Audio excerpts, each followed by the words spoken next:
dosa kami kau ampuni, kau beri hidup ilahi, kami jadi putra-Mu.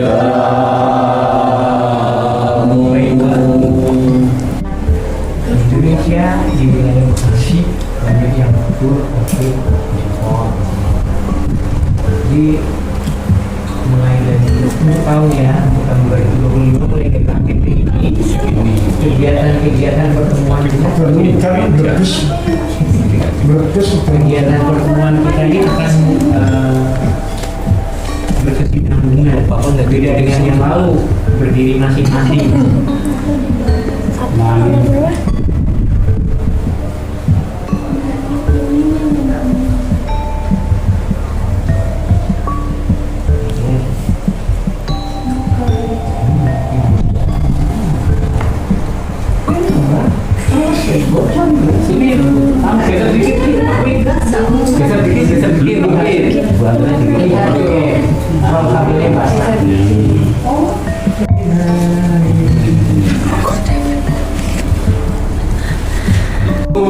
Tuhan, sumber segala rahmat, meski kami tanpa jasa, Kau pilih dan Kau anggap dosa kami Kau ampuni, Kau beri hidup ilahi,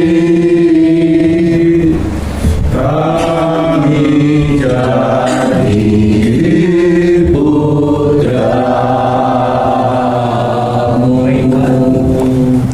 Kau bukan dalam hati pengharapan dan iman. Kau kobarkan cinta suci dan semangat berkorban.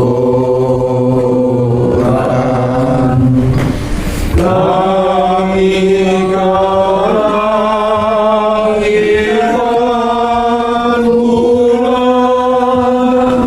pula untuk hidup bahagia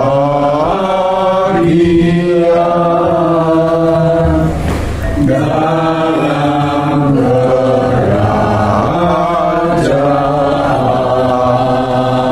kerajaan-Mu. Dalam nama Bapa dan Putra dan Roh Kudus. Amin. Kasih karunia, rahmat dan damai sejahtera dari Allah Bapa dan Putranya Yesus Kristus dalam persekutuan dengan Roh Kudus selalu beserta kita. sekarang dan selama-lamanya. Bapak, Ibu, dan Ananda yang terkasih, pertemuan APP yang pertama ini temanya adalah spiritualitas inkarnasi dan wirarasa, Allah yang berbelas kasih dan menyelamatkan. Dalam refleksi kepada umat di Filipi, Paulus menulis tentang misteri inkarnasi. Walaupun dalam rupa Allah, Yesus tidak menganggap kesetaraan dengan Allah itu sebagai milik yang harus dipertahankan, melainkan telah mengosongkan dirinya sendiri, mengambil rupa seorang hamba dan menjadi sama dengan manusia. Dengan gerak turun Allah ini disempurnakan oleh Tuhan Yesus yang secara konsisten menunjukkan gerakan bela rasa.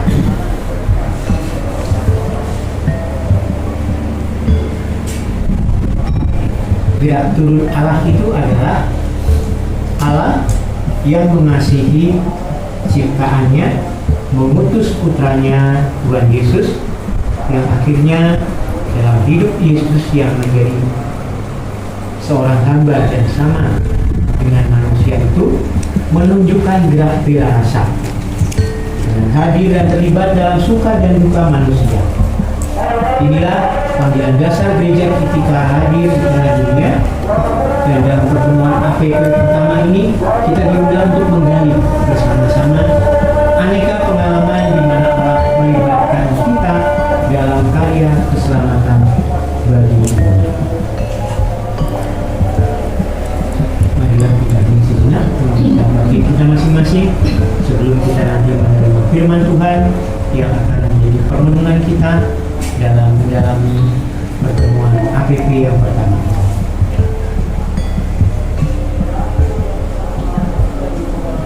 Sebagai ungkapan sesal kita akan coba 7 ayat 11 sampai dengan 17 yang akan dibacakan oleh Yesus membangkitkan anak muda di Nain. Bacaan dari Lukas 7 ayat 11 sampai 17. Kemudian Yesus pergi ke suatu kota yang bernama Nain. Murid-muridnya pergi bersama-sama dengan dia, dan juga orang banyak menyertainya berbondong-bondong. Setelah ia dekat pintu gerbang kota, ada orang mati diusung keluar. Anak laki-laki, anak tunggal ibunya yang sudah janda. Dan banyak orang dari kota itu menyertai janda itu. Dan ketika Tuhan melihat janda itu, tergeraklah hatinya oleh belas kasihan. Lalu ia berkata kepadanya, "Jangan menangis." Sambil menghampirin usungan itu, ia menyentuhnya. Dan sedang para pengusung berhenti, ia berkata, "Hai anak muda, aku berkata kepadamu, bangkitlah." Maka bangunlah orang itu dan duduk dan mulai berkata-kata, dan Yesus menyerahkannya kepada ibunya. Semua orang itu ketakutan dan mereka memuliakan Allah sambil berkata, "Seorang nabi besar telah muncul di tengah-tengah kita, dan Allah telah melawat umatnya." Maka tersiarlah kabar tentang Yesus di seluruh Yudea dan di seluruh daerah sekitarnya. Demikian dialah sabda Tuhan. Terpujilah Kristus. Terima kasih Pak. Mari kita renungkan kembali. Di perbatasan kota Nain, Tuhan Yesus berjumpa dengan seorang janda bersama para pengusung jenazah, anak laki-laki satu-satunya. Bapak Ibu, hal ini adalah simbol bahwa janda ini sudah bersiap meninggalkan semua kebahagiaan yang dulu pernah dimilikinya ketika suami dan anak laki-lakinya masih hidup, masih ada. Di dalam masyarakat Yahudi kuno, ketika seorang istri kehilangan suami, biasanya ia kehilangan juga sumber penghidupan.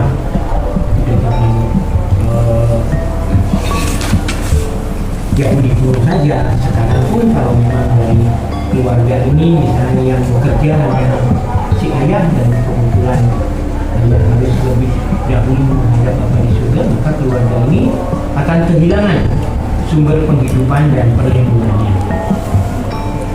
Status janda sering dikaitkan dengan kemiskinan dan kerentanan sosial, karena dia hanya bisa bergantung kepada anak laki-lakinya, itu pun kalau punya, atau atau keluarga besarnya untuk menyambung hidupnya. Maka dari itu anak laki-laki bagi seorang janda adalah simbol harapan, pewaris, dan perlindungan satu-satunya.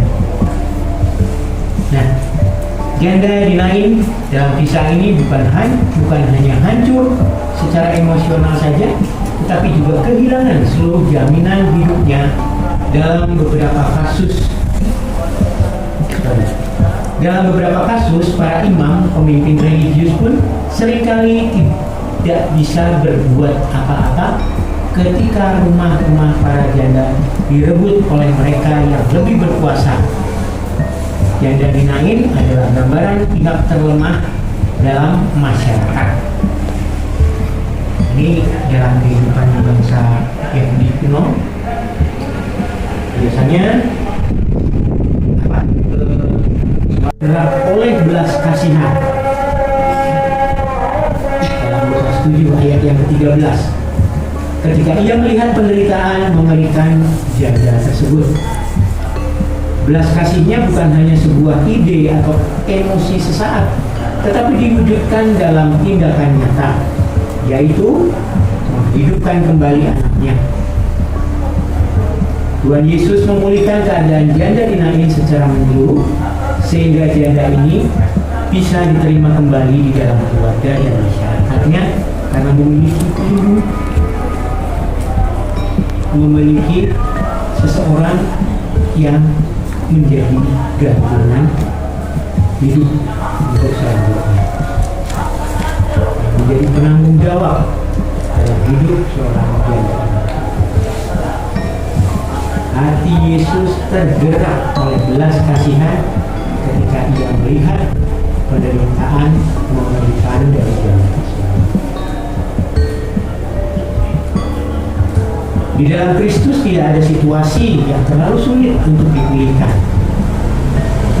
Dan dipanggil untuk hadir secara nyata dalam kehidupan orang lain, terutama mereka yang menderita, yang miskin, yang tersingkirkan.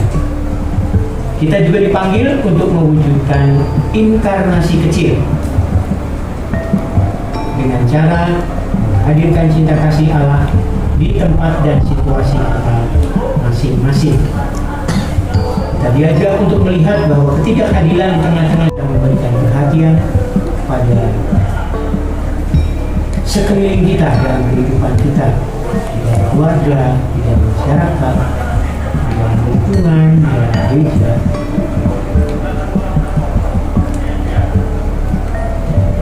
Dekat atau jauh, mereka ada di antara kita yang mungkin mengharapkan, mungkin membutuhkan, mungkin juga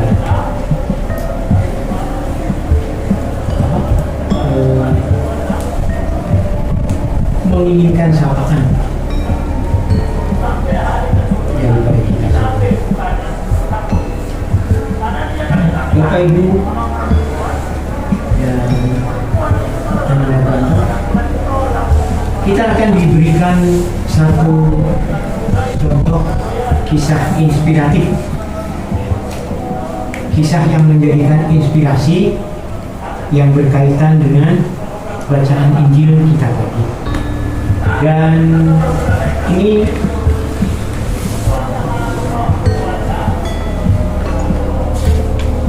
mungkin yang kenal cuma orang-orang, saya, ini yang menjadi kisah ini. Kita akan mendengarkan atau menyimak kisah tentang seorang suster Muslim, Suster Irena Handayani. Beliau saat ini, ya, Suster Irene, bisa dipanggil Suster Irene. Dan sekarang beliau berkecimpung dalam kelompok Laudato Si. Apa itu Laudato Si? Ya. Ya. Artinya itu gerakan bumi ya. Yang dicetuskan oleh Bapak Paulus, ya, gerakan untuk bumi, gerakan lingkungan hidup. Gambaran Jaya lain bisa membantu kita untuk melihat gambaran ibu bumi yang sedang mengalami penderitaan karena hancur dirusak oleh ulah manusia. Alam menjerit dan menangis karena keserakahan dan ego manusia. Maka melalui Paus Fransiskus, gereja mau menyampaikan pesan bahwa alam yang sebetulnya adalah anugerah Allah kini berubah, sebab tidak lagi bersahabat. Muncul banyak problem seperti sakit, polusi udara, air yang tercemar, tanah yang tidak produktif yang disebabkan oleh timbunan sampah, limbah makanan yang dibuang, limbah industri yang beracun, dengan berzumriah setiap minggu membahas tentang bagaimana kita melihat bumi kita, keadaan saat ini yang di sekitar kita. Jadi dari Sabang sampai Merauke itu bergabung dalam Zoom itu, dan mereka saling memberikan pengalaman dan sharingnya. Lalu diajak juga untuk mencari jalan keluar, untuk mengajak, menghimbau masyarakat seperti apa. Maka para peserta yang ikut itu tidak cek-cek, banyak romo-romo, profesor ada, tapi umat yang aktif dalam gerakan lingkungan hidup juga ada, banyak sekali. Kalau pertemuan itu bisa sampai 300 orang dalam Zoom itu selama kurang lebih 2 jam setiap hari. Saya hanya sebagai penyimak saja, karena untuk mengikuti alurnya beliau ini saya udah agak terlambat, dulu ya, menikmati saja saat itu dalam Zoom itu, karena oleh Susi saya dimasukkan ke dalam, sering kita lihat mengolah ekoenzim. Sekarang awalnya ekoenzim hanya dipakai untuk campuran misalnya penumbuh tanaman, dalam mencuci pakaian hanya setetes 2 tetes dan lain-lain ya. Tetapi sekarang ekoenzim sudah berkembang, ada yang menjadi sabun, ada yang menjadi minyak. Itu olahan dari limbah atau sampah yang benar-benar kita pilah dan kita olah. Bukan hanya dengan mengolah saja, tetapi dengan hati. Misalnya saat kita motong-motong kulit jeruk kecil-kecil, untuk kita masukkan ke dalam galon, kita sambil ngomong, mudah-mudahan kamu nanti sebentar kalau kita dengan istilahnya bahasa positif seperti itu, hasilnya pada akhirnya nanti dalam 3 bulan, namanya barang difermentasi 3 bulan, kan kita masukin bang. Kalau kita dengan hati, maka pada saat dibuka yang keluar harum adalah harum busuk tapi segar ya. Beda dengan harum busuk yang busuk. Ini sudah dicoba di sekolah kepada anak-anak, masing-masing bikin ekologi. Mereka suruh buat laporan, ada yang mengatakan kok baunya seperti sampah busuk. Akhirnya mereka merefleksikan ini, oh ya saya bikin, saya baru juga bikin biasanya. Terus ada yang kok punya saya warnanya jadi terang, kemudian baunya enak, waktu bikin kamu gimana? Ya, saya mencoba mempraktekkan, mengajak bicara. Monggo nanti menjadi bukan PR atau tugas, tapi membantu supaya proses pendalaman ini dalam pertemuan-pertemuan berikutnya berkesinambungan untuk memperhatikan di sekitar kita tinggal, di tempat kita tinggal, di sekitar kita tinggal. Coba kita perhatikan bersama-sama. Nanti mungkin minggu depan boleh nanti sampaikan di sini, dan kita akan catat. Nggak usah takut bahwa nanti takut salah, tidak. Tapi itu akan menjadi prioritas. Menjadi prioritas. Misalnya sesuatu yang mempengaruhi hajat hidup orang banyak. Jadi tolok ukurnya. Ini masalah atau prioritasnya apa? Lalu yang kedua misalnya hal yang penting dan mendesak untuk diselesaikan. Menemukan apa di sekitar saya ada nih, misalnya tetangga saya rumahnya udah ambruk. Kita masukkan ini, tidak harus yang Katolik, mungkin yang lain tidak apa-apa, tapi ini sebagai bahan kita. Nanti kita akan putuskan dari yang sudah masuk itu mana yang menjadi utama satu gerakan untuk kita lakukan sesudah masa prapaskah. Jadi itu berkesinambungan. Dan yang ketiga, tolak ukurnya misalnya yang merasakan banyak orang. Contohnya sering ada kumpul sampai malam-malam. Acara kita mungkin ada yang usul, ayo kita semuanya kita siap untuk diskusi misalnya, atau untuk bincang-bincang tapi dalam bentuk permainan misalnya. Yang keempat, bisa diselesaikan dan berpeluang untuk mengubah kebijakan. Ya.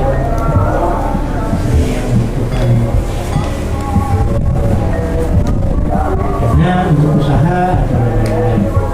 Menarik, ya kelima, menarik keterlibatan banyak orang. Ini mungkin satu gerakan seperti kalau di RW 8 ini, salah satu RT-nya di RW 5 itu gerakan bank sampah yang dibuka RT 2 ya. Itu dalam setiap bulan beberapa ada mobil yang mengambil bus bekas, botol-botol bekas, plastik, kertas saja yang bisa diwujudkan dengan menjadi benda yang lain, ya, tidak hanya mungkin uang, tapi mungkin benda yang lain yang berguna. Lalu yang keenam, menjadi tolak ukur berdampak pada penyelesaian masalah lain. Ini nanti kita akan rangkum. Jadi tugas kita dari pertemuan pertama ini di kita masing-masing tanggal lingkungan dan lain ya, dalam segala hal, kehidupan, pekerjaan ataupun mungkin ya, perkembangan ekonomi dan lain-lain. Jadi kita kumpulkan, untuk pertemuan kedua kita kumpulkan, lalu diberi skala prioritas 5. Tanpa bermaksud menyombongkan diri, kita pun harus mensyukuri pengalaman itu sebagai suatu pengalaman iman yang nyata.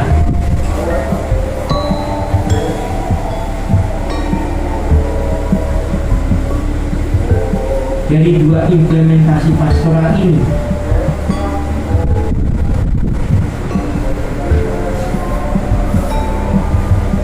kira-kira ada atau tidak Bapak Ibu yang punya pengalaman bahwa Allah menyelamatkan hidup kita untuk menganggapnya hanya sebagai peristiwa kebetulan.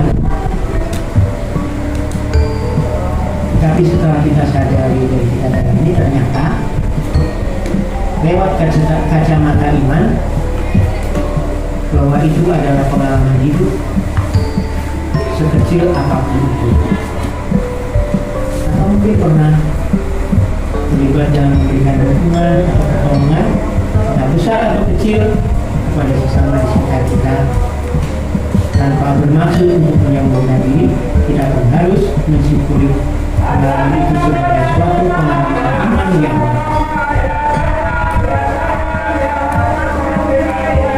suka duka atau perjuangan hidup dan pengalaman Allah berbelas kasih dan menyelamatkan kita. Kalau tidak mengalami suka duka, perjuangan hidup dan pengalaman Allah berbelas kasih dan menyelamatkan.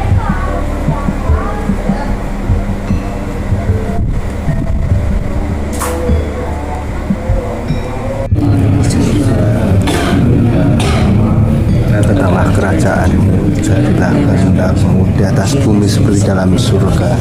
Berilah kami rezeki pada hari ini, dan ampunilah kesalahan kami, seperti kami pun mengampuni yang bersalah kepada kami. Dan janganlah masukkan kami dalam pencobaan, tetapi bebaskanlah kami dari yang jahat. Amin. Bunda Maria, karena kami yang tolong abadi, dan kalian permohonan kami ini kepada Bapa, Putra, dan Roh Kudus, dan kami mohon dampingilah kami selalu dalam kehidupan kami sehari-hari, ingatkan kami bila kami salah, dan tuntunlah kami dalam kebenaran dan hidup kami. Salam Maria, Rahmat Tuhan sertamu, terpujilah engkau di antara wanita, dan terpujilah buah tubuhmu Yesus. Santa Maria Bunda Allah, doakanlah kami yang berdosa ini sekarang dan waktu kami mati. Amin. kemuliaan kepada Bapa dan Putra dan Roh Kudus, Seperti pada permulaan, sekarang, selalu, dan sepanjang segala abad. Amin.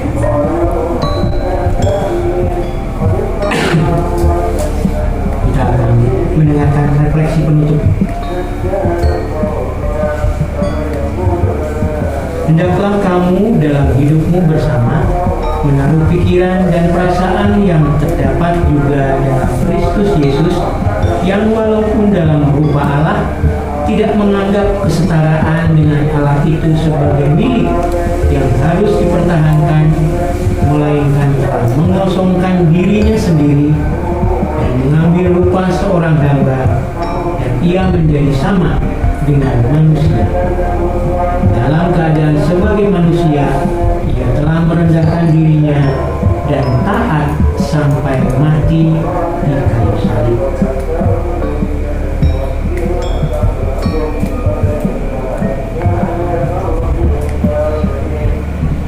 Penting untuk menyentuh kemiskinan ketika Anda memberi sedekah. Apakah Anda menyentuh tangan pengemis itu? Apakah Anda menatap matanya? Atau apakah Anda melemparkan uang kepadanya dari jauh agar tidak menyentuhnya?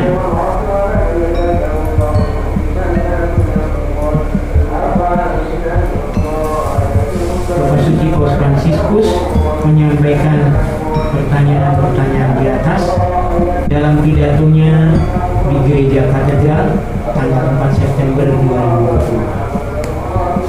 Penting untuk menyentuh kemiskinan ketika Anda memberi sedekah. Apakah Anda menyentuh tangan orang pengemis itu? Apakah Anda menatap matanya? Atau apakah Anda melemparkan uang kepadanya dari jauh agar tidak menyentuhnya? Marilah kita berdoa. Allah Bapa yang Maha Baik, kami bersyukur dan berterima kasih dalam pertemuan ini Engkau hadir membimbing kami dengan Roh Kudus-Mu agar tergerak hati berbelas kasih, terlibat menolong sesama. Semoga kami semakin menyadari tugas perutusan kami, bertindak secara nyata menghadirkan cinta kasih Allah dalam kehidupan orang lain, terutama mereka yang menderita. Demi Yesus Kristus, Tuhan dan Pengantar kami, yang hidup dan berkuasa bersama Dikau dalam persekutuan dengan Roh Kudus, kini dan sepanjang segala masa. Amin. Semoga Tuhan beserta kita Sekarang dan selama-lamanya. Semoga kita semua yang hadir di sini, keluarga kita yang kita doakan, serta orang-orang yang juga kita doakan, senantiasa diberikan berkat oleh Allah dan dibimbing oleh Allah yang Maha Kuasa. Dalam nama Bapa dan Putra dan Roh Kudus. Amin. Bapak Ibu yang terkasih, dengan ini pertemuan APP kita yang pertama sudah selesai. Syukur kepada Allah. Marilah kita hidup dalam belas kasih, damai sejahtera Tuhan. Amin. Kita nyanyikan lagu penutup puji syukur nomor 703.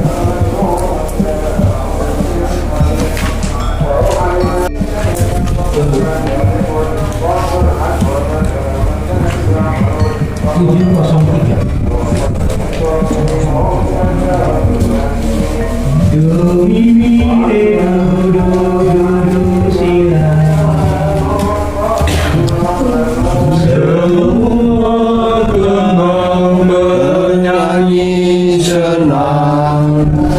Giranglah hatiku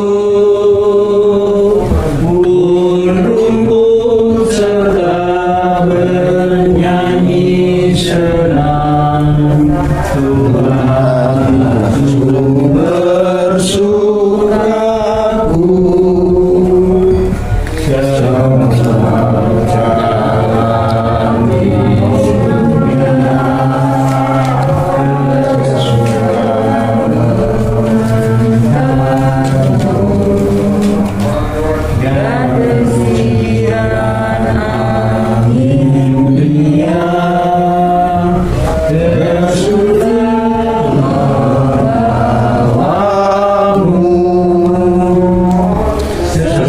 semua gembang bernyanyi senang.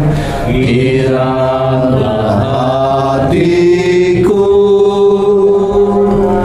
pun rumput serta bernyanyi senang.